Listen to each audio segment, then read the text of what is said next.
Welcome back, everyone, to another fantastic episode of I'm Gonna Talk and You're Gonna Listen. Last episode was episode 40. I didn't really have a big hurrah for it. I should have, though, but everything just keeps moving forward, and I have to just keep trying to keep moving forward myself. It's hard to not get caught up on wanting to talk about everything. There's just so many things to talk about. I guess we'll just talk about book stuff really quick. That's kind of the easiest warm-up. So Ghost Company 2's out, and kind of like what happened with Ghost Company 1, I thought a bunch of people were going to step up and buy it, and it didn't happen. I guess I shouldn't even be surprised at this point anymore. I think I've had to resolve that my books just aren't gonna take off. I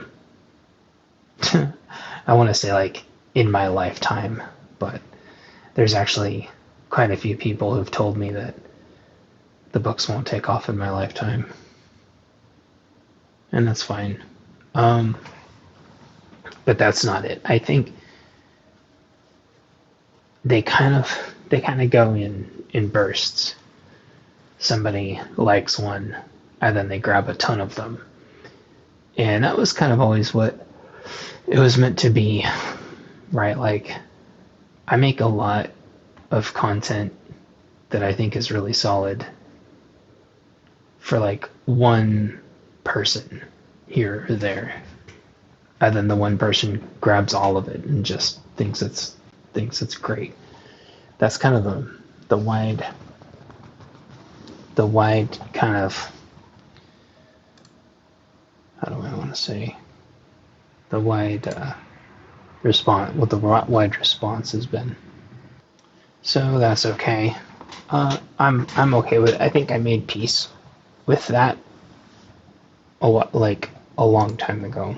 I want to say probably around maybe book 14, story number 14, story number 15, something like that. But I kept writing because I knew every once in a while somebody picked them up, and then when they picked them up, they picked them all up. And as much as I have a disdain for Stephen King for a number of reasons,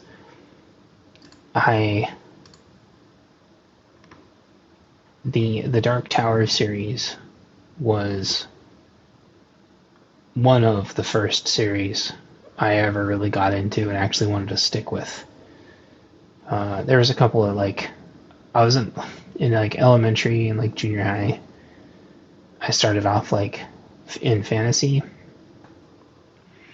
but that very quickly morphed into sci-fi. Dark Tower was kind of a sort of emerging between the two, and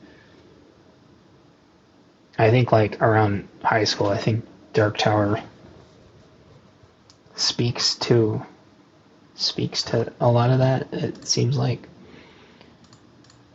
And I remember being really, really frustrated that Dark Tower just stops.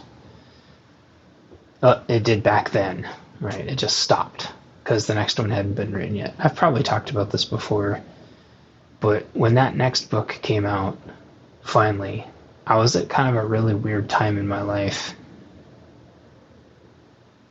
and that book didn't really hit. And it's kind of, I can't remember the name of it. I have a copy of it here somewhere. It doesn't hit the way it should, and it's sort of all of a sudden it's an origin story, and I get why he did it. He probably needed to ground himself after taking a break. And it works, and then he picks it back up. But I never picked up the franchise after that because I was just in a different place in my life now, or then, and I didn't want someone who picked up my series someday to have to deal with that. And I've intentionally kept my stories as like a product of their time, and not only kind of the timeline, as it were, but my journey as an author as well.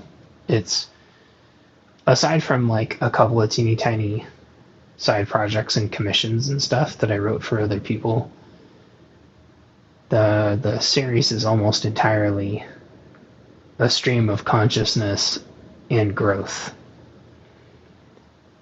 That means it's not consistent. That means I get raked over the coals for not just magically being like the best author ever. But I don't care, because it's true and honest. And my growth as an author mirrors in a lot of ways the growth of the characters and the stories. So I think it's kind of natural and organic and genuine. And that kind of leads me maybe, we'll talk about teaser videos later. That kind of leads me to my first topic, which is I got into it with a bunch of stuffy, self-absorbed, talentless author hacks on Twitter X earlier, who were jerking each other off over how they blocked some gal, or some gal blocked them on Facebook because they were talking about how no writers shouldn't ever be reading while they're writing.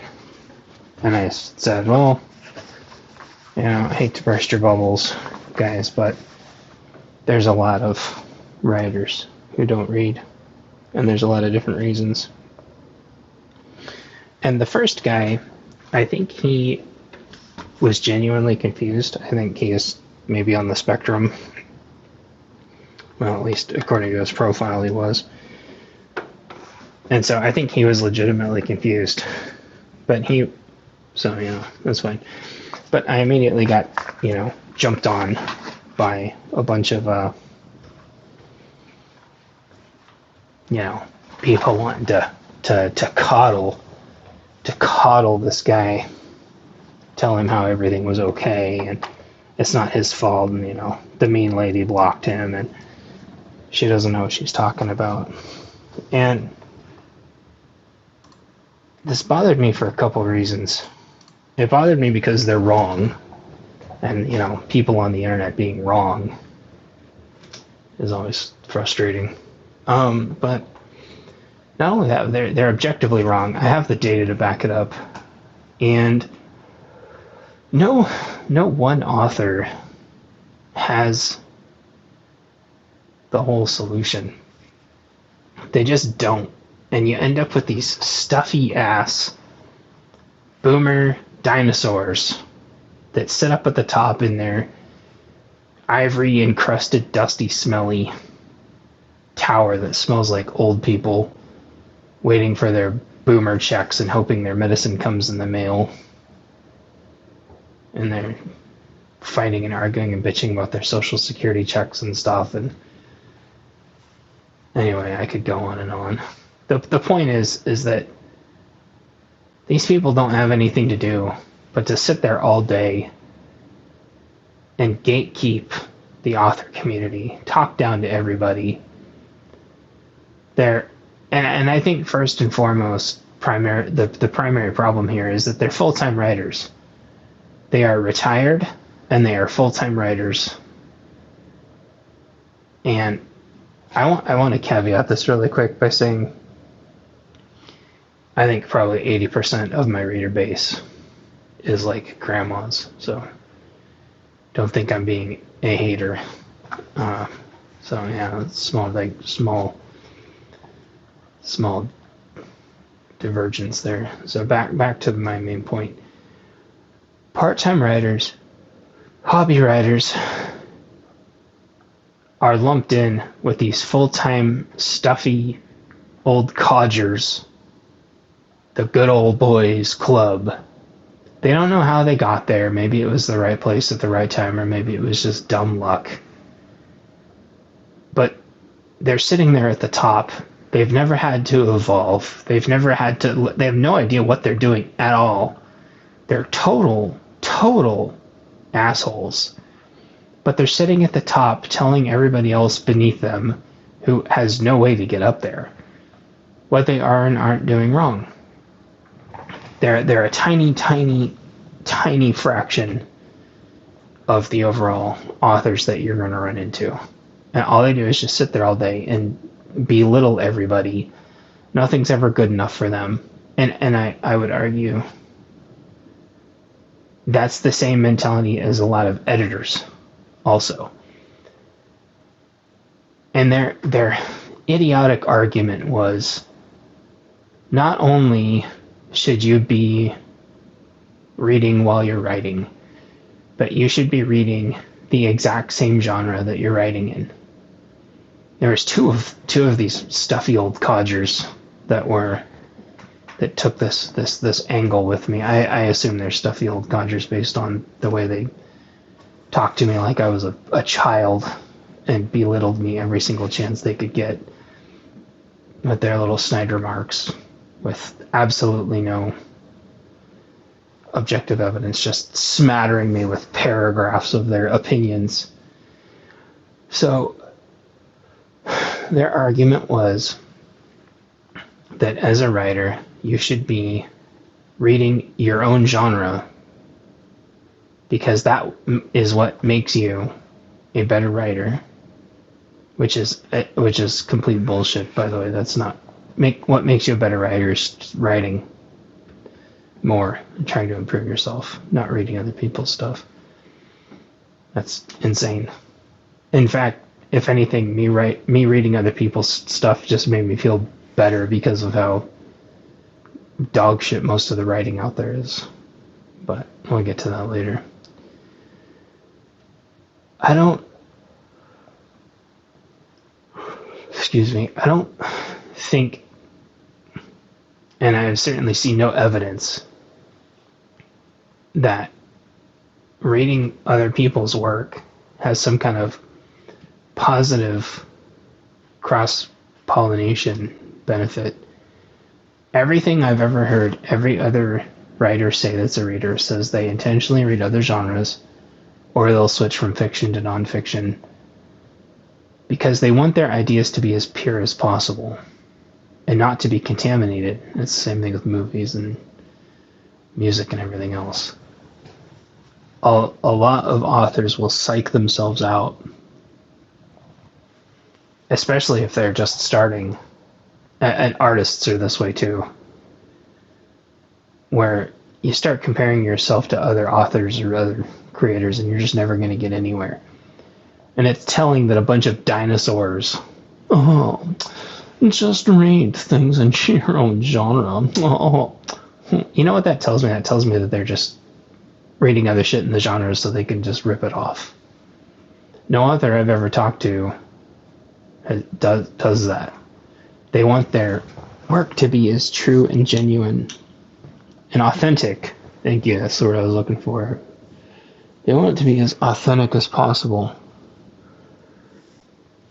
Because they don't want to be accused of stealing. They don't want to be accused of ripping people's ideas off. And you could come back and say, well, no idea is unique anymore. And I think we've talked about that before. And you're right. But that if you want to make a zombie book, that shouldn't stop you from making a zombie book. But that doesn't mean that you go out and read 500 other zombie books. Because what you need to do is you need to figure out what makes it unique and true to you. What's the story that you want to tell? Whether it's vampires or zombies or dragons, Don't go, watch 100 dragon movies and then try to write a book about dragons. Like, your brain is going to be mush.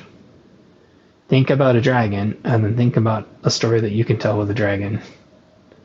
You don't watch a bunch of other ones to try to make something that's not like theirs, because it's going to be inherently yours.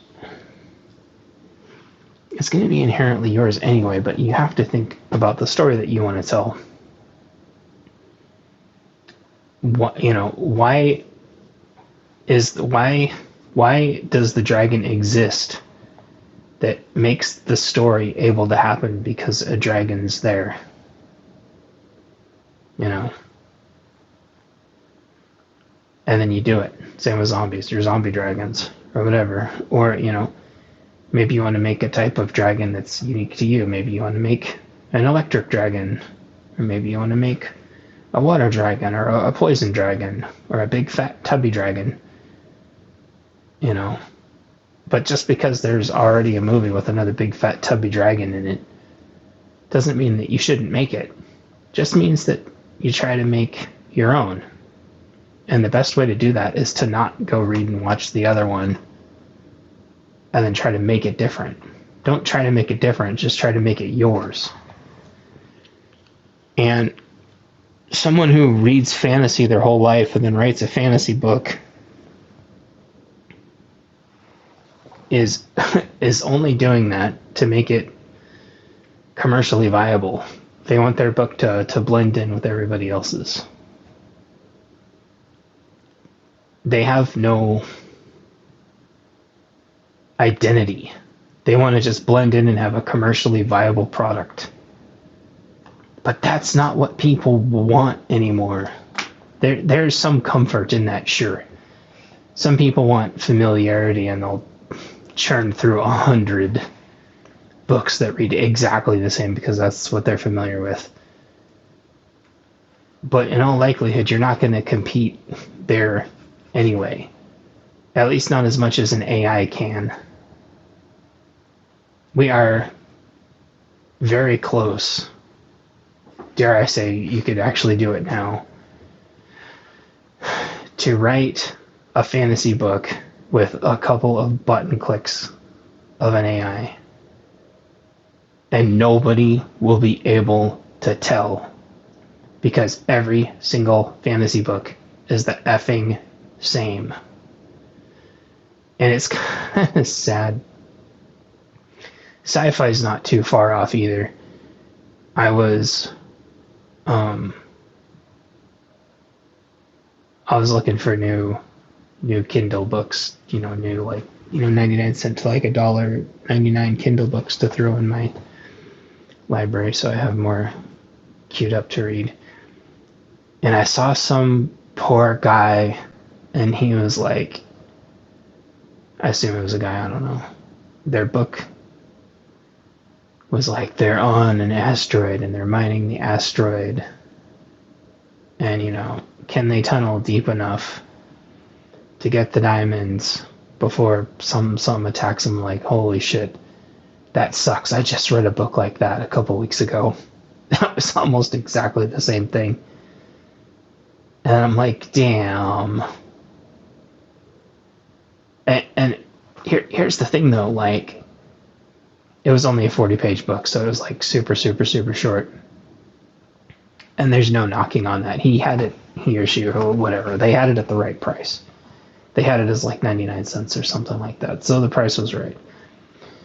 And I think you should have intro stories at, an intro price like that. So people, I talked about that before. But I'm just like, man, literally there's a couple words difference from a story that I just finished with. That was a really, really, really good, well written. I think I talked about that already too.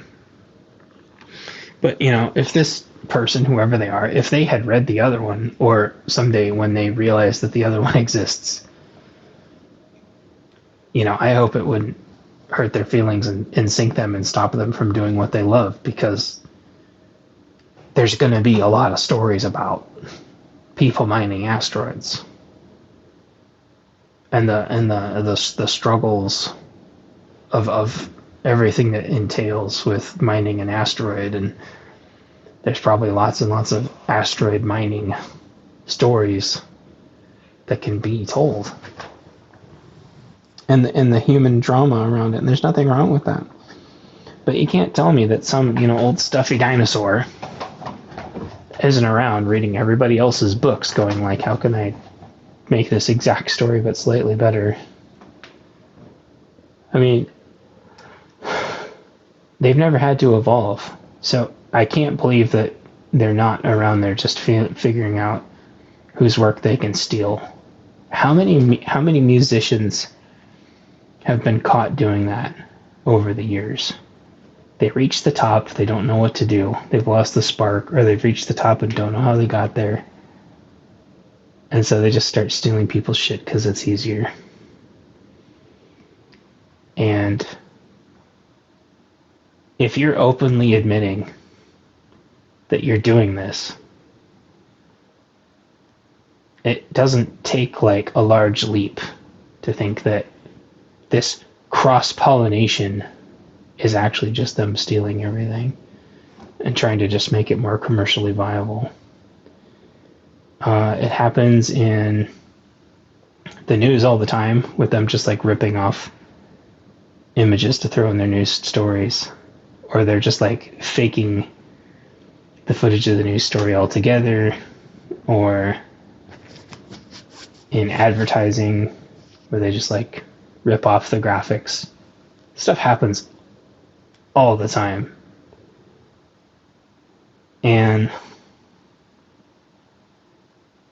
I firmly stand by that if you are an author while you're writing, you should not be reading in the genre that you're in. And even though I'm reading sci-fi, and unfortunately my series is considered sci-fi, I prefer to call it speculative fiction, near future speculative fiction, that to me separates it from space sci-fi. This is near future. This isn't the year 2200 and we're not in space. So me reading sci-fi, I feel like that's different. Me reading fantasy, I feel like that's different. The handful of actual like SHTF like books that I've read, I can think of like one, and it was just like the darkest, grittiest. I think maybe I talked about it before. It was like eating dirt, but it told like a really good story, and it told the story a lot different than me, and it kind of went straight for the heart of what they were implying the problem was. I won't spoil it, and I won't tell anyone what the name is, but even that, like, even within my own genre, I would have argued that was a full collapse book, and I write partial collapse. And I've only ever read one book series that was like partial collapse, but it transitioned to full collapse really, really fast. That was way before I started writing. It seems like 99.9% of like the apocalypse fiction stuff out there is all full collapse. Not only that, it's always one thing. It's either EMP or zombies, or some, it's like almost always EMP or coronal, blah, blah, blah, blah, blah. The lights are out, EMP. And I refuse to read those. Like, it's just not And it's just because I don't think there's going to be a full collapse. I think it would take such like a catastrophic set of events to I guess we'll lean into the prepper side of the channel, the prepper side of the podcast. For someone to EMP us back to the Stone Age, they would have to EMP us over and over and over and over and over like 40 times, right? And it would have to be all over the US in a way that knocked all of our stuff out. I just fried it to slag. Or, some kind of massive coronal mass ejection, blah, blah, blah, blah, blah. But if it was that big, it would, like, literally set the power lines on fire. It'd be, and then, I don't know. I'm not convinced that there's particularly, like, a broad enough set of stories that could be told if we get sent that far back in time. I don't think there's a lot of variety there, me personally. Whereas with a partial collapse, my books, every town has something different wrong with them, and I think that's far more compelling, and I think it reaches a wider audience.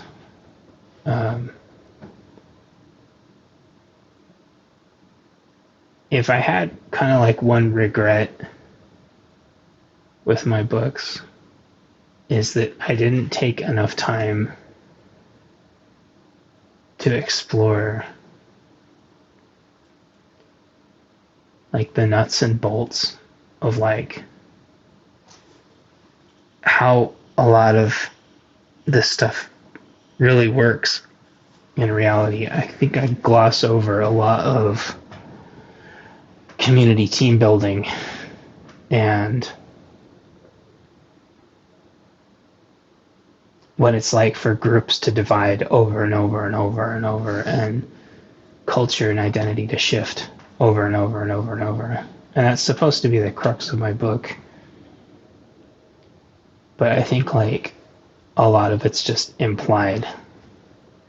Oh, this person shows up and they're different. And then everybody, slowly warms up to them and accepts them. But I guess I would kind of defend myself in saying that, like, when you're trying to survive, that's kind of the way it is. Over and over in my books, people just kind of show up. And it's like, hey, I got kicked out of this other group. Can I join your group? And I kind of don't trust them at first, and then nobody trusts each other, and then they trust each other. And maybe I don't go through the trial by fire enough to like build every single character to have an arc and growth where they don't trust each other, then they trust each other. Maybe I don't do that enough. I don't know.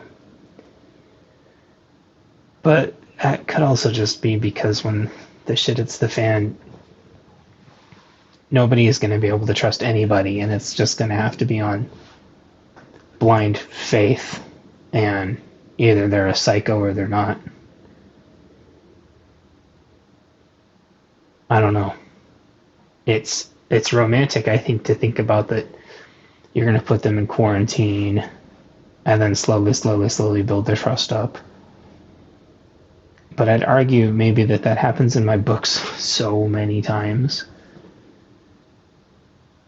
that forcing every single character to build trust up every single time with every single other person would have taken me like years to write each book. And so a lot of it's just implied that they don't trust each other and they start trusting each other. And I'll be honest, with a lot of the way things go now, you just spend enough time with people and you just figure out if you can trust them or not. There aren't these like wide arcs. If anything, you hang out with people for a while and realize then that you can't trust them, but you still have to work with them anyway if you want to survive. So there's not a lot of like what we would call shitbirds people who like just talk massive shit behind your back. But because honestly, here in the Pacific Northwest, a lot of the people that will talk shit about you behind your back will also talk shit to you right to your face too. And you'll think you've resolved things like 10 times, and they won't be resolved, no matter how many times. No matter how many times you think they're resolved, they're not. And I think I would much rather talk about those things on a podcast than like pretentiously write about them in a series over and over and over and over. Because then it's just drama, right? And my books aren't about drama. My books are about coming together, and it's a lot easier to trust people before the crash. Than after the crash. It's going to be virtually impossible to trust people after the crash. That being said, and maybe I'll end the thought with this, is that here in the Pacific Northwest, we've all got ways of knowing whether somebody's one of us or not. Because when you're in a sea of 1,000 people all wearing exactly the same thing, with everybody's faces covered, your brain goes into different modes of nonverbal communication. And you can just look at people's posture and their mannerisms and their hand signals and the things they say and the words they use. And 99% of the time, you know without even knowing whether you can trust people or not. And that applies to the internet too. I can just talk to someone with a few words and just read a few words and immediately know if I'm going to vibe with them or not. And then from there, I can decide if they're a douchebag and a bully, how much I'm going to bend them until they break. I don't like doing that, but I also don't like bullies. And I ran into a lot of bullies today. And I don't like bullies. I don't. And it's going to be that way when the shit hits the fan too. There's going to be bullies out there. And what they don't realize is their attitudes are going to put them at everybody's mercy. Their shitty attitudes are going to put them in so much jeopardy that it will only be a matter of time before there's like a hunting accident if they want to have a shitty attitude. And unfortunately, like this stuff doesn't go into my books because it would just be like too much drama and too much work. But a classic case of that is like you come and join a group with somebody. The group likes you. The group doesn't like the person that you're with. And you're going to have to decide, do you stand by the person that you're with that maybe you've been with a little bit longer, or do you kind of go with the group? And do you out the person that, maybe trusts you, but you're going to sell them out because you're worth more to the group than they are to be with the group instead of them? Those are really, really compelling problems, but they work better for TV shows than books, I think. So even though those are real issues, I probably should have written more about that in the bunker codes. It might be in my collector's edition. I might have written some of that down. There's also Southern Prepper ones had some cards,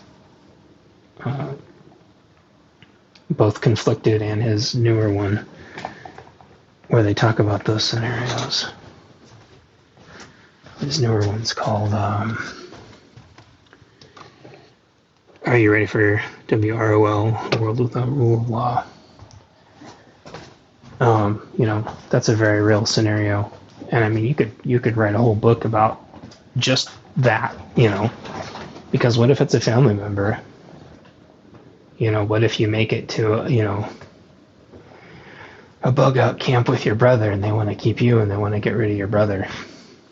They want you to go have a hunting accident to buy your way into the group or something. Like, that's the kind of shit that really happens in like a full collapse, or you want to join the group but they want to disarm you or whatever. No real group will ever tell you to disarm, or they're scared totalitarian cowards. So I avoid a lot of that. I wish I didn't have to, but the thing is like, going back to the minimum commercial viable product and AI and stuff, I could just plug that prompt into an AI and it could write a whole book for me in a matter of seconds. And then what has anyone really accomplished? Nothing. Or I could just talk about it and people could think about it. So that's been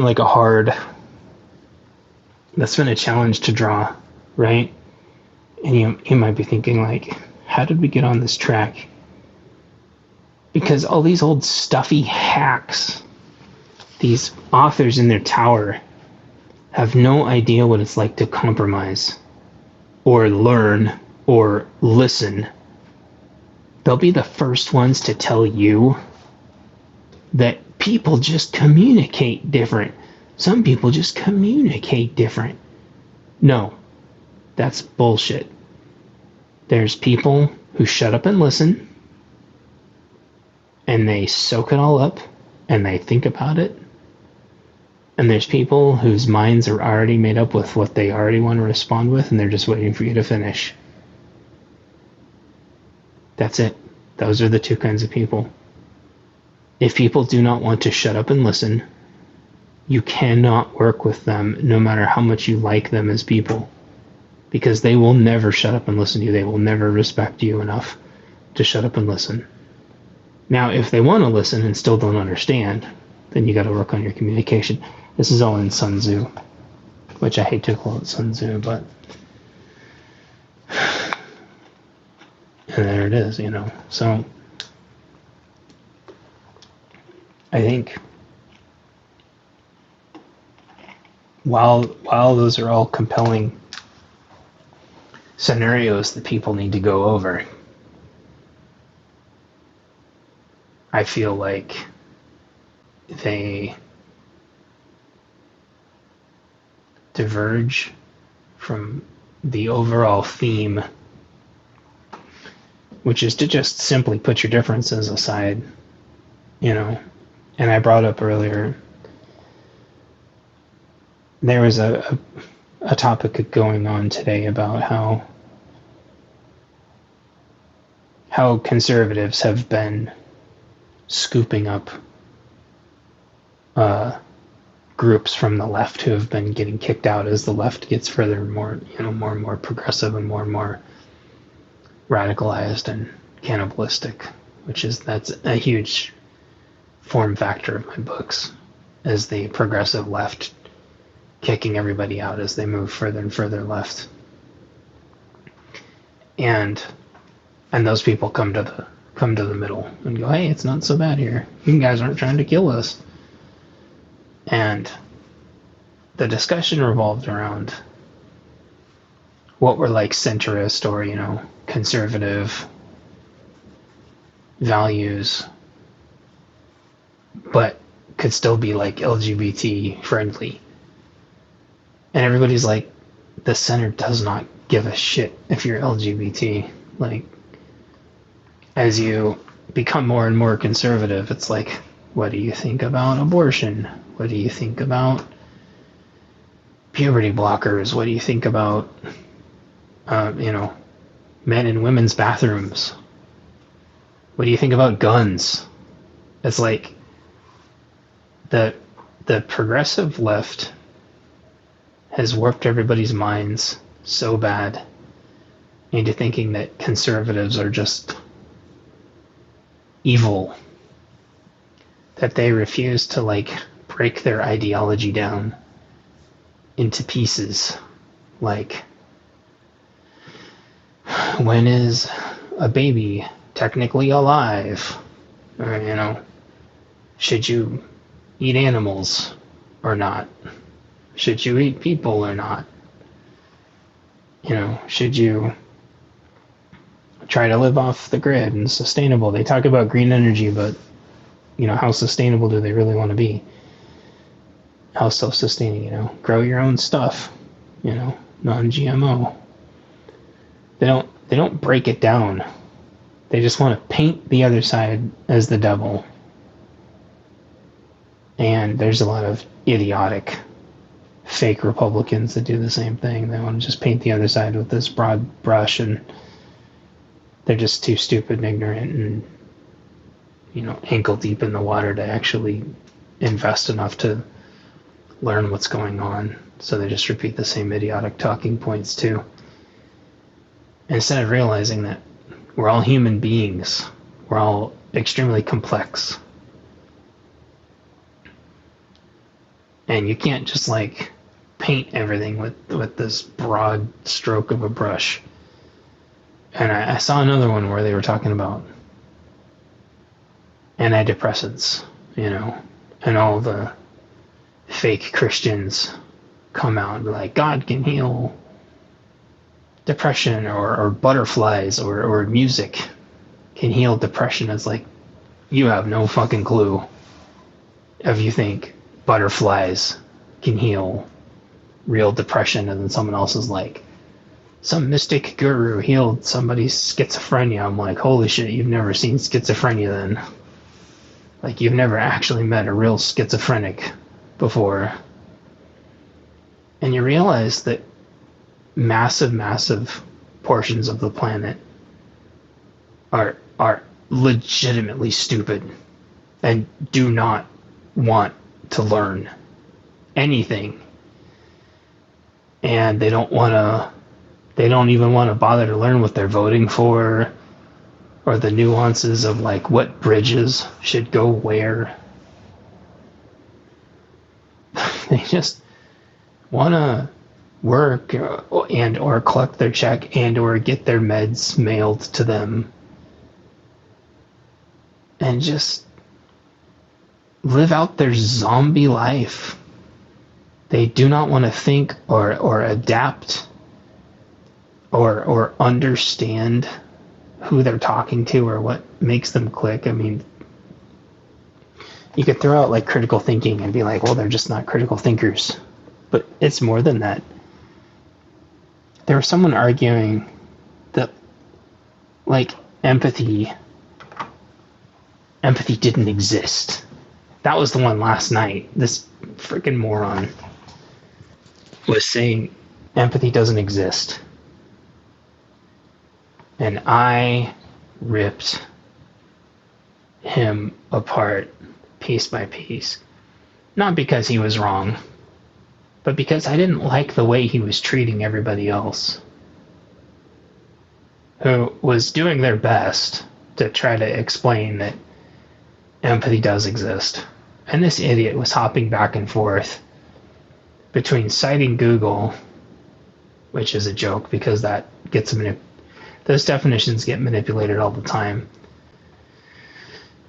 But then the common use of the word empathy has been in its current form for a really long time.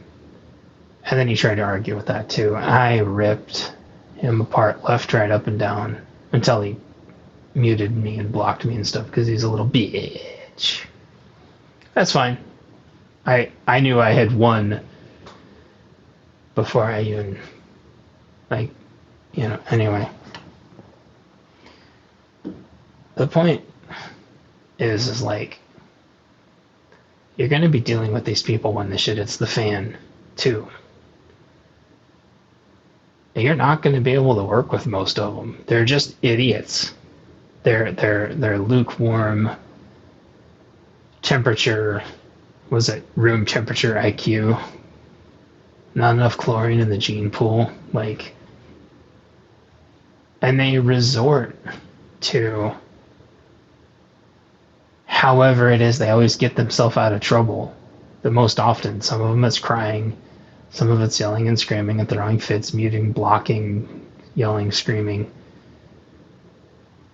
The normies, right? 80% of the planet, the normies, the silent Walking Dead, you know, the people that keep driving into mobs and getting killed because reality hasn't soaked through their mushy brains. I've always driven down this street and they ignore the mob. That just happened again the other day. Driving through a mob, you should never drive through a mob. Always assess, safely back out and just leave. Any person with common sense would know that, right? But you're dealing with these like room temperature IQ idiots who are more worried about going home and watching American Idol or whatever the hell it is these idiots do than actually assessing the situation. That's why you have so many people running red lights. That's why like vehicular collisions are just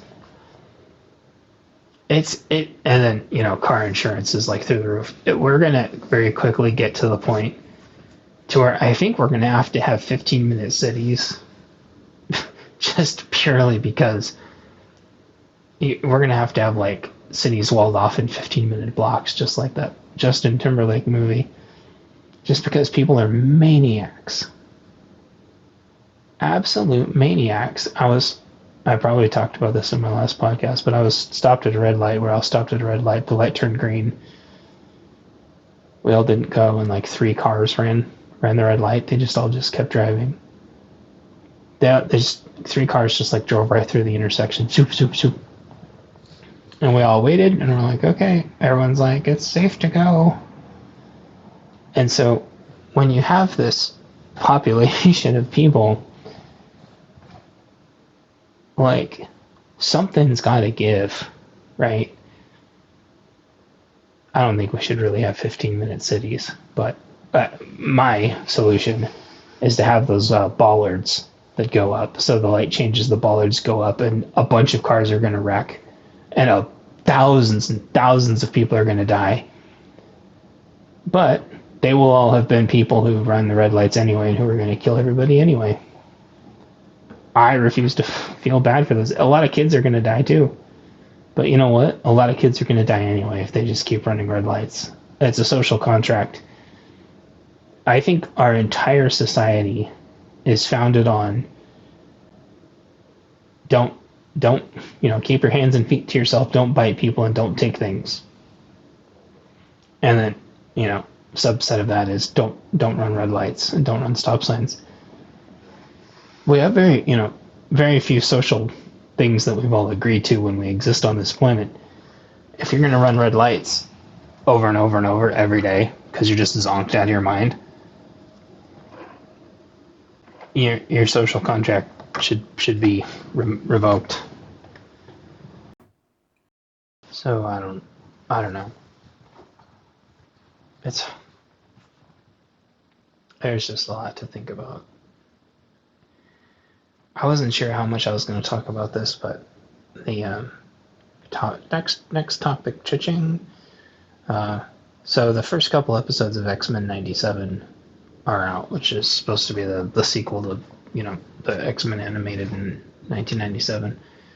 I watched that whole thing when I was a kid, being a product of the 90s, Generation X, all that, which shouldn't surprise any of you the way I talk and act. And we get this fake nostalgia. We get pandered to a lot, but this content isn't really for us. This content is like an emulation of what people think that we are. So they act like they're making it for us, but they're really making it for all the other people that want to be us. You can't really capture the magic of the 90s if you're some shitter millennial or whatever the hell all the rest of the shitters after that are called. they can't capture that because they weren't there. They don't get it. It's like a facsimile. And they don't understand what made us us. They don't understand like the physical and emotional and psychological abuse. They don't understand having to like spend all week at one parent's house and then going to the other parent's house and then this being like your tiny bit of respite, you know, getting bullied all day, getting your shit taken from you. You know, they don't know what made us us. They have a whole other list and set of problems and a whole framework. So they're trying to recreate this thing. And, you know, LOL, Saturday morning breakfast cereal. Like, they don't get it. So they miss all of the nuances of what it is. And it ends up being an insult. And then you have this toxic positivity because the way the algorithms work. And all these people that didn't even grow up when we did. Or I don't even know what their frame of mind is, but do I need to watch the whole thing? Motherfucker, if you didn't watch the whole thing, this isn't for you. Like, you're gonna think it's amazing because it was a product. It's like watching Beavis and Butthead back then and trying to watch it now. Well, you can't now because of the music restrictions. Like the whole thing just like misses its point. Or like watching Ren and Stimpy back then versus watching it now. It doesn't land the same because everything's different.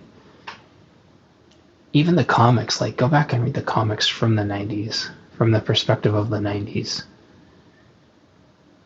You had to have lived back then to get it.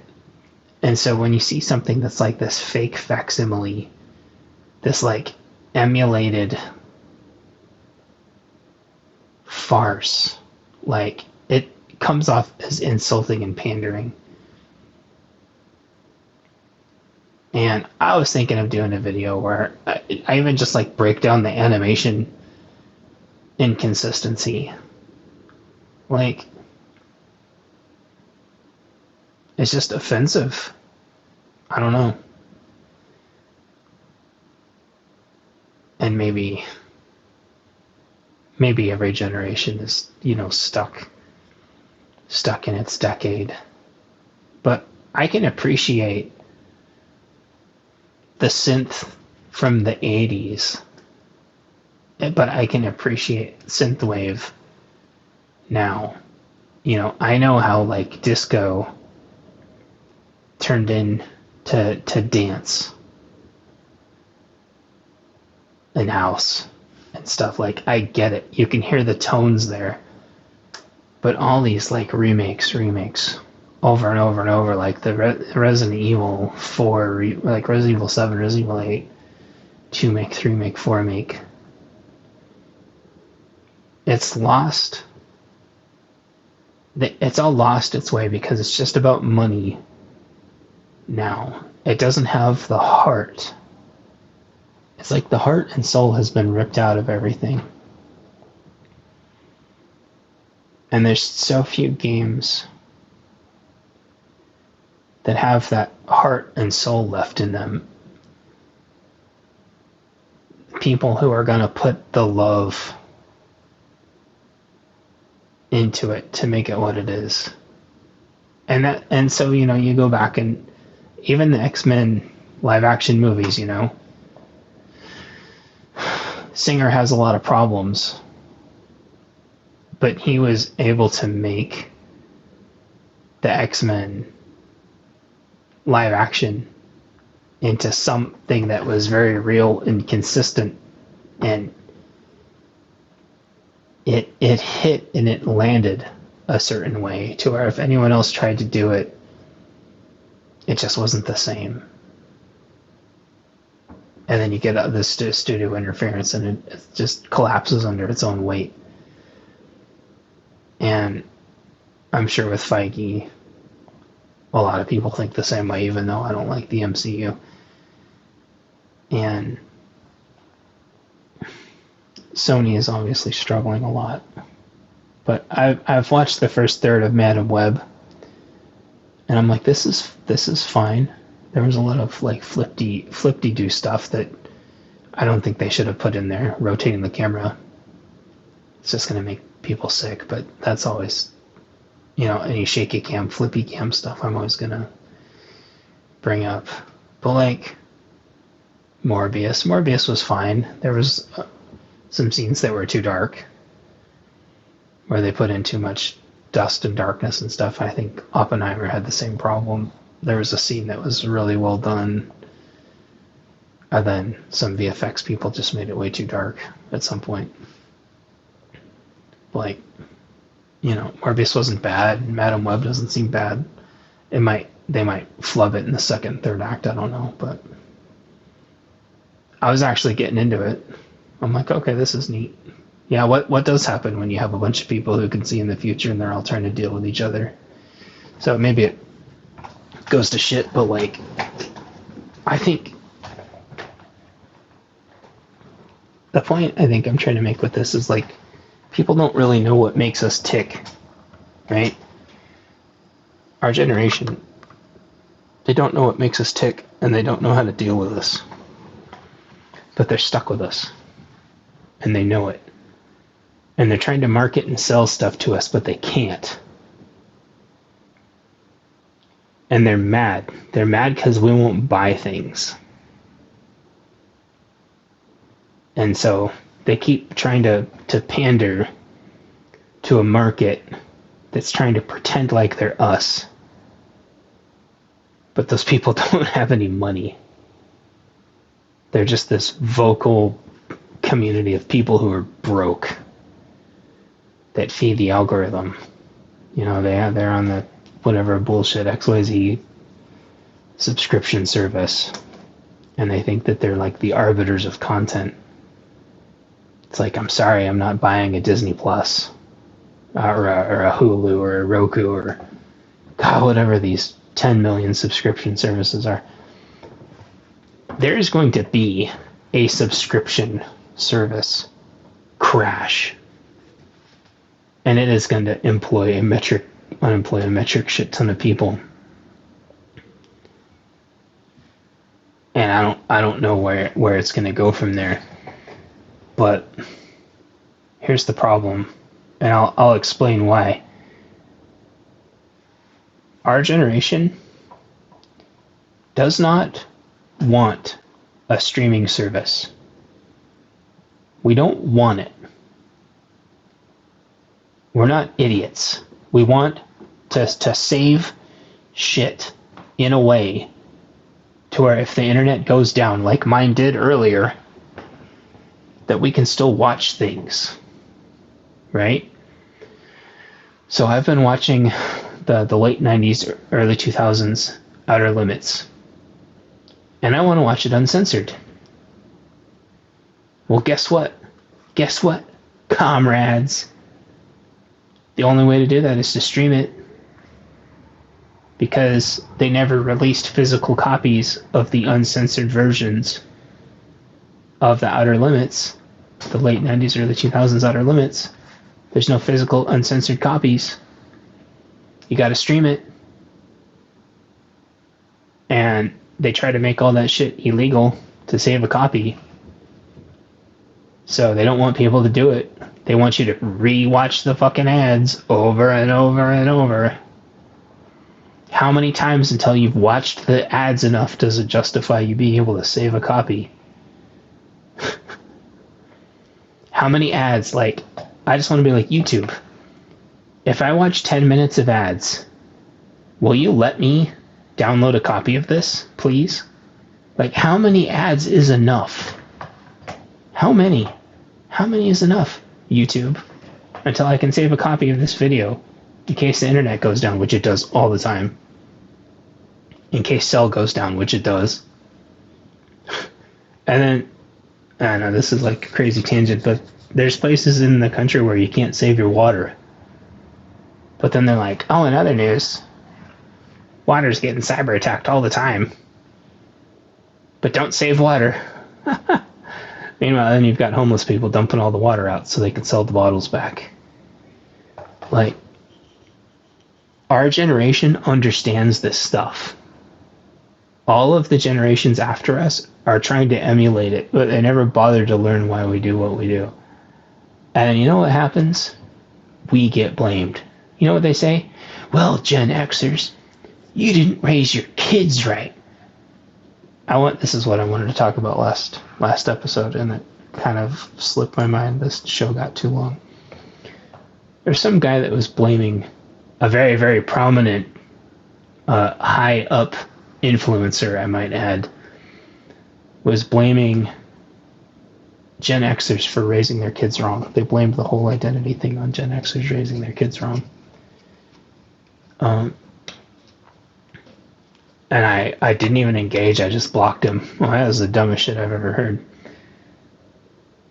This current situation was in motion back when we were in school. Okay? This didn't happen because of us. This happened despite of all of our best efforts to stop it. Because this is how communism and totalitarianism takes over. They take over the school system entirely, end to end. And I was in the 5th grade when our 5th grade teacher got dismissed. I was in the 4th grade when our school counselor got dismissed. Okay? Those were all boomers that were wiping out and cleansing the school system back when I was still in elementary school. Okay? This was put in motion a long ass time ago, and all the fucking boomers just kept working and working and working and working, and they ignored all of this. And they kept working with their little unions, and they just kept working and working and working, and all of society collapsed right in front of their eyes. All of the gun bans happened right. They didn't do shit. The schools got totally rug pulled, and we grew up in an absolutely broken system. And in the mid to late 90s, it was already basically done. By the time that we were graduating, it was already done and set in motion. And it was the Gen Xers that the early Gen Xers were just completing college. They were becoming teachers themselves. All commie controlled, totalitarian commies took over the whole thing.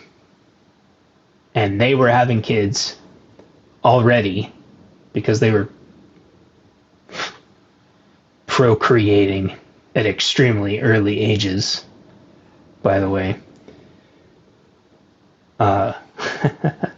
They were having kids very, very, very, very, very young. I was in high school,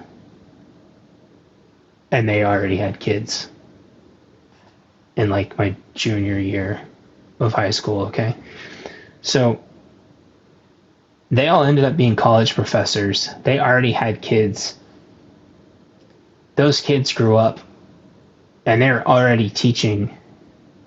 The teachers are like barely a year or two older than the kids that they're teaching now, which is why all the teachers and all the kids are all fucking. They're all the same age. Everyone's like, oh, that's XYZ. They're all within a couple years of each other, by and large. I'm not saying it's right. I'm saying like it's an ecosystem, okay? We weren't the ones that threw kids in bubbles because they wouldn't wear masks and get shots. We didn't do that. Almost everyone I knew pulled their kids out of school as soon as they could. But, the lefty loose tried to ban homeschooling I don't know how many times. If it wasn't for the Rona, I think homeschooling would have been banned. Because homeschooling is white identity, or whatever. Like, we didn't do that. This all happened despite us. And it was put in motion way before us. It is so easy to blame us for everything. And every time we've ever tried to do something about it, we get blamed. You try to go to the hospital and get grandma out, they want to call the cops on you because the medical wanted to take over everybody's lives in 2020. And you would have needed like an army to get grandma out of the hospital. We're not the ones that wanted to deploy the National Guard and put checkpoints everywhere. We're not the ones that wanted to go send the National Guard down to the subways of New York. That's all insanity. Our philosophy, arm everybody and it'll sort itself out. You want women to be protected? Arm them all and train them all. It'll sort itself out. Are you worried about the borders? Arm everybody and it'll sort itself out. It will. I guarantee you. That's our philosophy. It always has been. So going back to the X-Men, that's how we grew up. Ninja Turtles, that's how we grew up. You want to clean up New York? Ninja Turtles. You want to deal with people rampaging in the city? X-Men. Ninja Turtles. That's how we grew up. Fucking deal with it. That's our generation. There was no identity politics. It was you handle it and you move on. But what happened? We got this pussy generation now. And all the boomers. They don't want anyone to handle it. They would rather sit back and bitch and complain than actually do anything about it. They're essentially already on. You've got the older generation that's basically on a fixed subsidized income, and then you're going to have the younger generation on a fixed subsidized income. We want universal basic income. Meanwhile, you got all the boomers on universal basic income essentially too. I can't wait for AI to just take everybody's jobs away. If you think that you should have $30 or $40 minimum wage, just because that's the living wage. And an AI can do your job for nothing. Goodbye. You didn't get a job that was recession proof. Goodbye. Stupidity should hurt. And that's coming from somebody who's almost lost everything because he didn't have a recession proof job. One of the 5 big crashes that we've had in my adult life. It only takes one crash to lose it all. You're not going to make it every crash. You have to be able to survive and rebuild and hedge and take risks and realize that you're not going to make it every time. Right? That's how we live. That's how we've survived. Because we know we're going to fail and we know we're going to be wrong. But we do what it takes. We don't sit and complain. We get shit done. We take risks. We make decisions. We learn. We adapt. We overcome. We're pragmatic. And we can't be bullshitted and we can't be bought. and then and then we get chastised for not absorbing the content that is just fake. It doesn't represent us. And it's the same for video games. It's the same for music. And sure, we may make content, I may write books, and maybe nobody's going to read them. But at least our culture is going to exist on some level. Versus what? SpongeBob's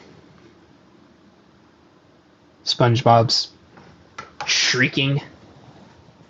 Is that the best you've got to leave society with? Is SpongeBob's screeching?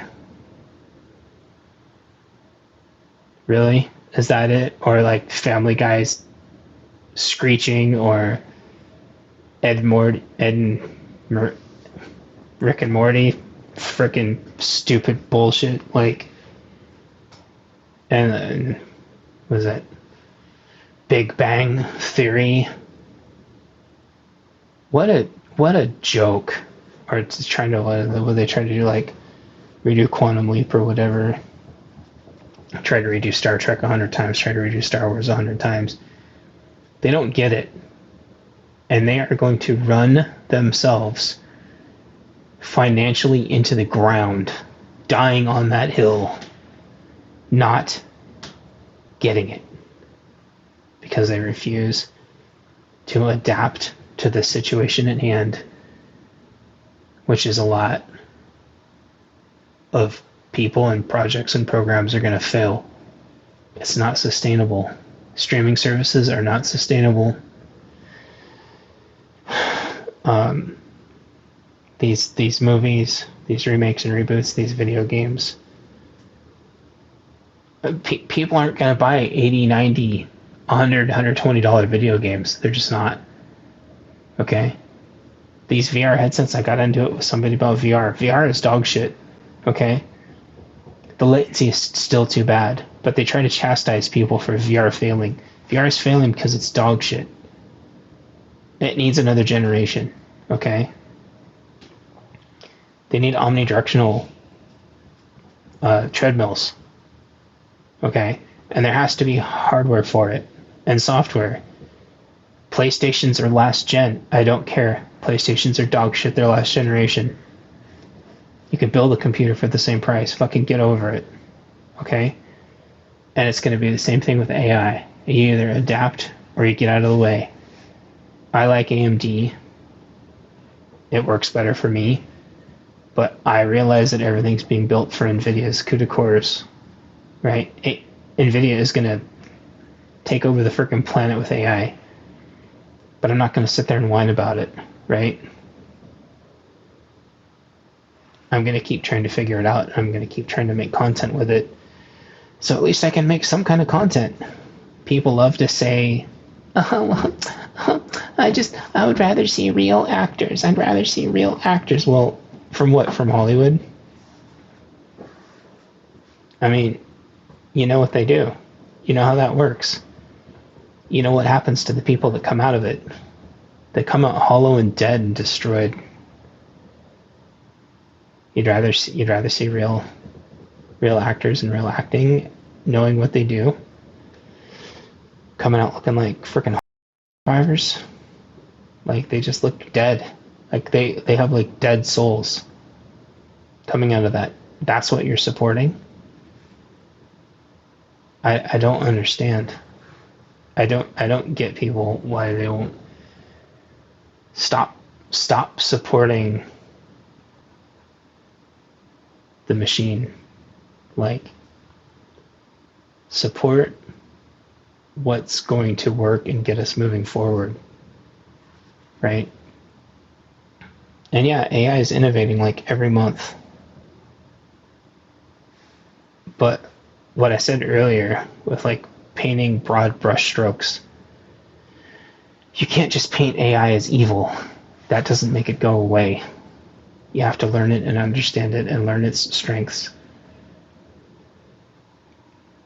and learn to train it yourself. If we have a part in training AI, that gives us a seat at the table. That's like voting, right? If we just abstain from working with AI, it's only going to be trained with what they have told it about us. Some part of us is going to exist in these AI models. And a part of us is always going to exist. My books, sooner or later, are going to get sucked up into an AI somewhere. If I can't figure it out, somebody else is going to do it. Right now, it's all on NVIDIA platforms, right? So I'm hoping somebody does some development for AMD where I can load my books into the AI and they'll be in an AI model, and the AIs are going to learn off my books.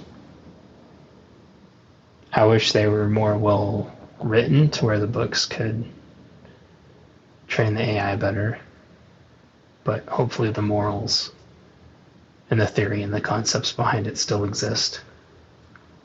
I wanted to train my own clean copy, but yeah, I don't have NVIDIA. But I'm hoping we get there.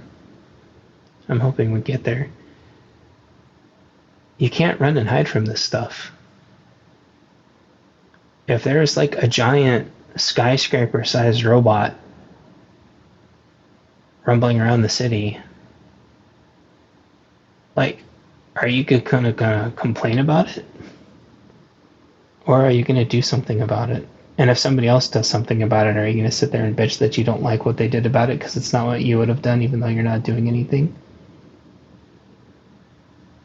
Because that's what we're dealing with. Those are your choices. Wake the fuck up and realize what's going on around you. And figure it out before the normies do. Because once they wake up, there's going to be hell to pay because they are so unpredictable. They just lash out with whatever the last thing was. And they are just stupid unpredictable. And some of the cities are already resorting to like purge-like scenarios again, like they did in 2020, where they just let the cops go and just empty out the precincts. And other ones are trying to train up new task forces, but it's not even enough people to hold a single city block. You've got to figure this shit out. And you have to figure it out for yourself. And then you've got to figure out how to get along with people. Because it's coming. And it's going to be fast and it's going to be nasty. And it's not going to be in a way that there may not be a lot of warning when it happens, because the Fed didn't lower interest rates, and it just keeps, this bubble just keeps getting bigger and bigger and bigger. And every time these crashes happen, it gets worse and worse between each crash. And the last time it happened, I couldn't even get a job at a grocery store. And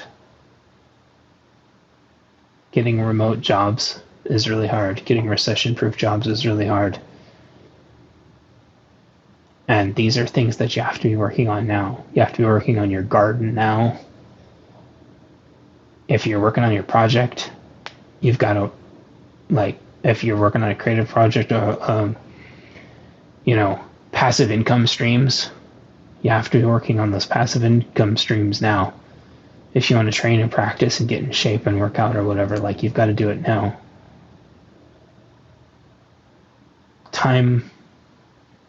time is flying, and there's too much to do, and there's not enough time to do it. So if you're sitting around doing nothing, the margin of error between those who get through this and those who struggle is going to be how much work you can put into it now and how you prioritize and how flexible, how much tolerance you can bake in,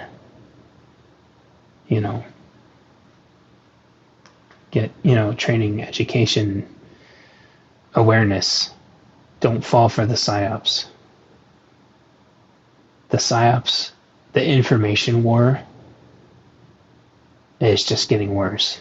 Don't get distracted by the stupid wars. Okay? Focus on local, focus on your neighbors, getting right with your neighbors, focus on your health, mental health, physical health. Prepare for grid down. Get batteries, get solar, right? Alternative water. Do whatever you have to do so you're not one of those people that feels like they have to run to the store one last time. Don't do it, because you never know when the last time you go to the store is going to be the last time you don't come back from the store. And I'll leave you with this, and I shit just like breaks my heart, right? I've lost a lot of friends. When I started writing these stories, I knew I was going to lose a lot of friends, but I didn't know when and how many and how fast. And one of my friends, he hadn't been my friend for a really long time, but it was during the last crash. He was a great guy, had a really nice, from what I understand, girlfriend. They were really struggling, and he was using the last of the money that they had scraped together to go buy the last bag of groceries, because they had no food in the house. And he was T-boned on the way home and died. And it fucking kills me. So this isn't all just talk. Like, if you're one of like the 2 or 3 people listening to this, like, you've got to get your shit together and realize that you're being pandered to and played and manipulated by all these like shitty remakes and reimaginings and all this shitty content and these shitty streaming services, and getting bombarded about news on the other side of the planet as we give away billions of dollars, and as they just keep printing billions more, but they can't balance the books they have, and the Fed's just got a bubble going that they have no idea how to fix, because there's no precedent for what's happening with the economy right now. Get your shit in order. And if you're sitting on something on Amazon and you haven't bought it and you haven't pulled the trigger, and it's something that you can get, imagine that not being there anymore and how screwed it would make you. Because like a little battery operated fan could be really affordable right now. It could double in a week and be non-existent the next week after that. The same with blades. The same with modern defensive tools. That shit could double in a week and be banned the next.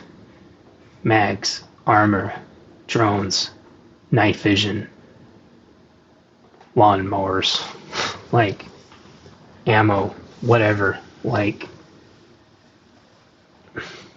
obviously, stay within your means. But, crypto could crash tomorrow, or crypto could double tomorrow.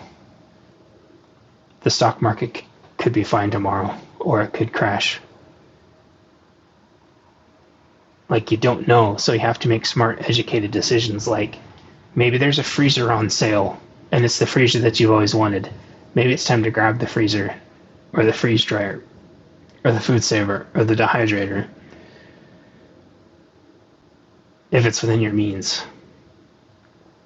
Because, like, energy efficient air conditioners, if there's energy efficient air conditioners on sale, grab one if you can, because energy in some places has gone up as much as like 30 to 40%, and it's not done. Energy prices are never going down, because chances are where you live, more and more people are moving there, and it is going to keep driving prices up until eventually we get to brownouts and then blackouts, unless nothing, because we're not bringing more power plants online. Not anytime soon. Like, more and more people are moving here. Like, all the people coming across the border are using more energy, more food. Food and energy prices are going to keep going up. It doesn't scale.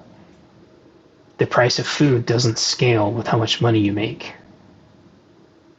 Okay? Like, I don't even know if I should keep doing these. I hope somebody's listening to all this.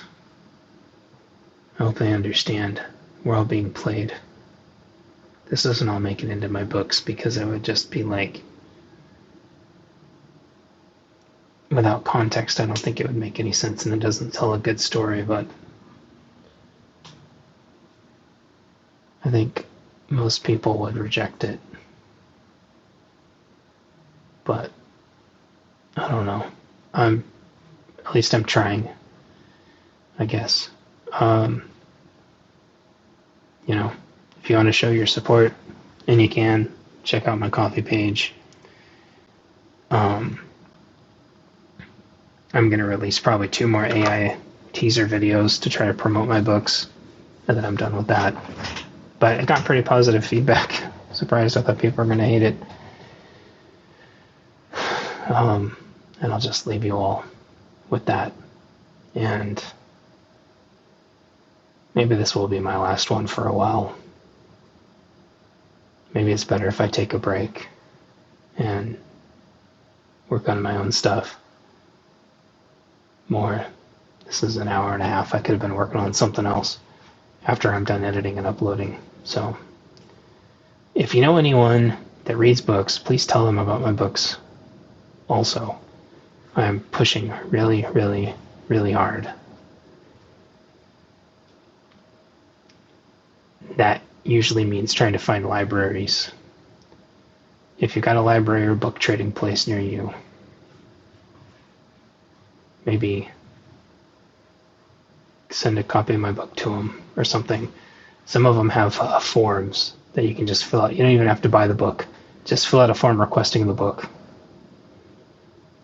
Anyway, I'm going to stop this here. And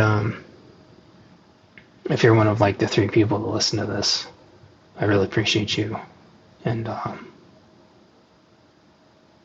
leave a comment if you want me to do more of these. Otherwise, I'm going to be spending my time on gardening and stuff. I'm taking a break from writing too. Although if you're in the bunker tier of the Ko-fi page, I'll do more bunker stories for people in my bunker tier. I haven't forgotten about y'all. And I have another homestead video coming up also for my coffee buddies, so they can see how the homestead stuff's doing. Anyway, thanks for listening, and hang in there, and just follow your heart. We might all have different paths through this, so do what your heart tells you and stay true to yourself and be smart.